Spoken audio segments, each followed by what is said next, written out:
A Minnesota union representing thousands of state employees is still advocating for telework protections and workplace flexibility. This comes 4 months after state workers were pushed to spend 50% of their workday in the office. Comria Bray spoke to the union, which highlighted the impact they say this is having on state employees. Officials see this as an economic benefit, but the union says state workers shouldn't have to sacrifice their flexibility to revitalize this area. For some who are frequently in downtown St. Paul, it's not robust like it used to be. They miss seeing more people roaming around like state employees. In my office, we've been back since the pandemic. Andrea Brown says some of her colleagues who worked remotely are not happy with the transition. And I know some other agencies in our building aren't super happy about it, but that's probably just because of the increase in prices of everything.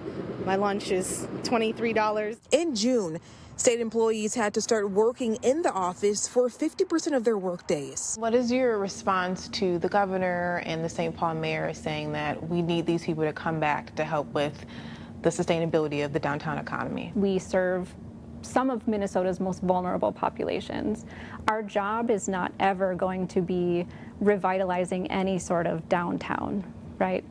To put that on the backs of state employees, I think, is a really dangerous narrative. Megan Dayton is the president of the Minnesota Association of Professional Employees, a union that represents more than 18,000 professionals in the state executive branch.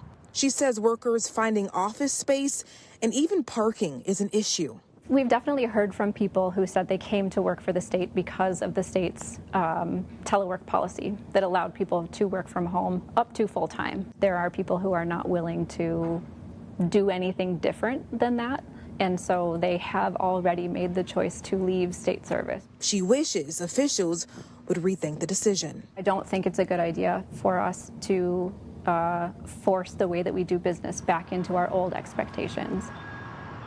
Earlier this year in California, Governor Gavin Newsom established a similar mandate.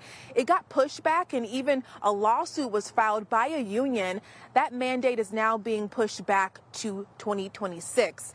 Here in Minnesota, MAPE says it doesn't have any pending litigation against the state, but they are closely watching similar situations in other states. In St. Paul, I'm Comria Bray, 5 Eyewitness News.